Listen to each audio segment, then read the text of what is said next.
I'm John McLauchlan, Chief Instructor of Fudoshin Karate. I first started karate in September of 1983. It was my first day of comprehensive school, and yeah, I was 12 years old, ready, keen to start karate in 40-something years ago. What made me start karate? It was one of those weird things I always wanted. Me and my brother always wanted to do karate. We were always sort of doing like chops around the bedroom and stuff like that. And I remember being about 6. But back in them days, we weren't able to start karate until we were 12. So we were put off till 12. And I remember when my 12th birthday, my dad said, do you want to start karate? And I was like, yeah, I've been waiting to do karate for like the last 5 years, 6 years. I remember when I started karate, it was a case of, this is finally, I'm here, and now I can get on with it. It was weird, it was strange. I don't know where the influence came from, but something I always wanted to do. Well, for me as a 12-year-old kid, I was always getting into fights. I was always having to go at people. Not a bully, but I was always in fights. And karate for me at 12 channeled that energy. And someone said to me, you haven't been in a fight since you started karate, and from that moment it was like, oh yeah, karate's doing something here. It's channeling that energy into positive rather than negative. And so many different ways. As a child, you develop the confidence and self-esteem, which then takes you into adulthood, and you use that into different areas. I was a police officer for almost 10 years. And I know one of the questions on there is, have you ever used karate? And I would say, yes, I have in that capacity, but verbally more than anything else, where you use it every day, in everyday sort of society. So.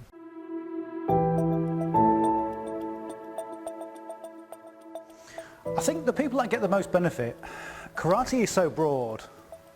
And as I mentioned just then, as a 12-year-old kid, the 12-year-old kid in me got the benefit of doing karate because of the reasons I've just said in channeling the energy. Karate also benefited me as an adult, and it will continue to benefit me and whoever does karate way into my old age. I'm 54 now. And I think karate is so broad, and this is something that people don't realise, is that karate is so broad and so deep, it benefits everybody who takes the time to come and train. And there's something, I always say, there's something magical about karate. There's so many things right now that are fake, and you come into a dojo with a gi and bare feet and train, and you can potentially change the trajectory of your whole life. It's crazy. So it benefits everyone.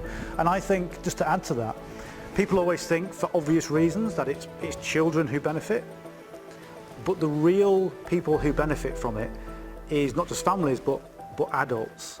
Because children, on a deeper level, on a deeper sort of psychological level, children have trauma, as we know right now, that isn't being managed properly. But adults then take the same trauma into their adulthood, and it's not dealt with. And what we've found is that karate is a very good catalyst for starting that healing process. So really, really powerful stuff.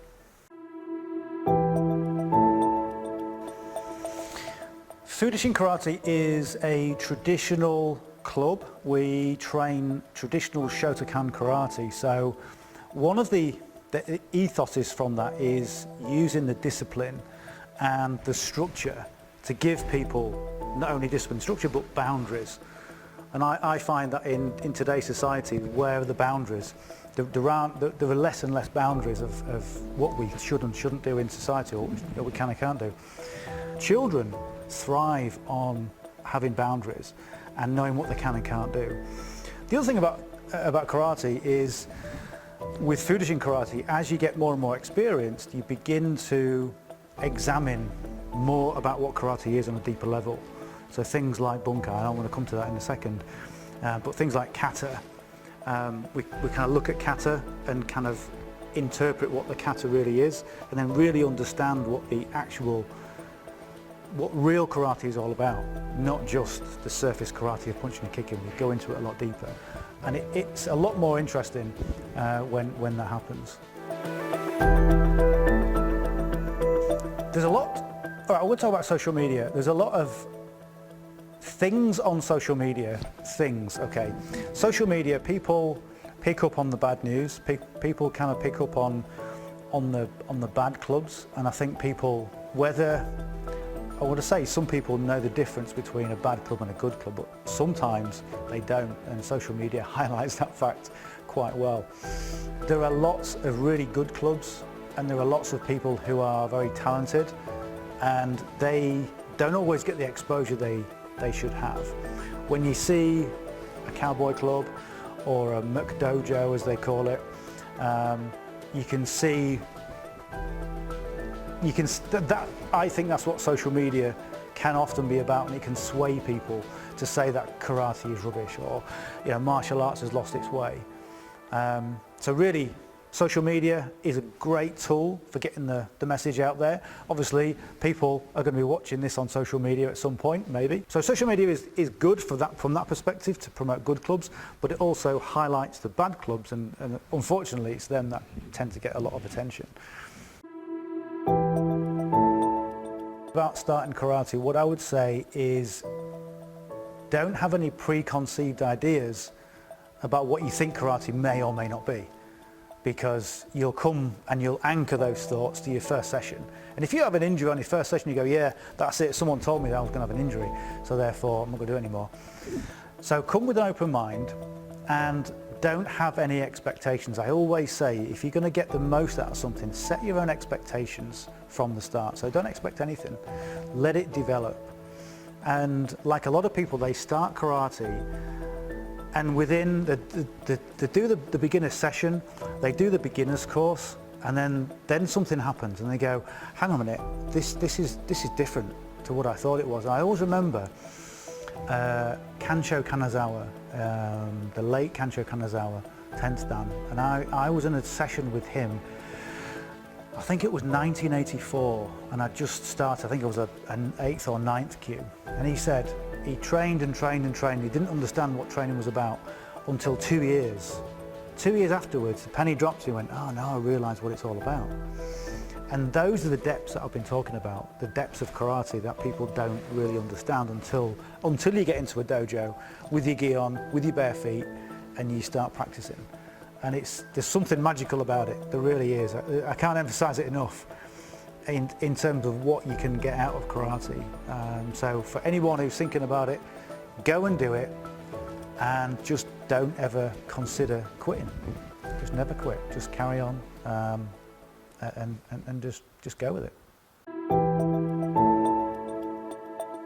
No, you're never ever too old, because if we went in the gym and we said, okay, today we're going to do the 200-pound bench press, there's only a certain amount of people that would be able to do it.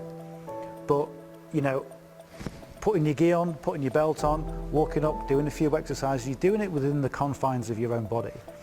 And that body, whether it's 6 years old or 110 years old, is going to work within the confines of what you can do with it, and it's going to get stronger, it's going to improve. And I know from personal experience, if you train, you get stronger. If you stretch, you get more flexible. If you don't, then the opposite happens. So don't think you're too old. Don't think you've got a bad knee. Don't think you've got a bad back. It's no good. I'm past it. I'm over the hill. Because I've heard all that sort of thing from people who are 40, 45. I'm over the hill. How old are you? 45? No. It's incredible. What I would say to anyone kind of watching this is that if you're watching this on social media, just below, where either above or below this page, there'll be a link. Now that link is going to take you to our page where you can learn more about the club and get yourself on a beginner session. Beginner session actually is free. It just gives you a taster. You can meet myself, you can meet Sensei Allison, and just learn more about the club, and then you can sign up for the beginner's course. We've got all the details on that link, and we look forward to seeing you at the next session.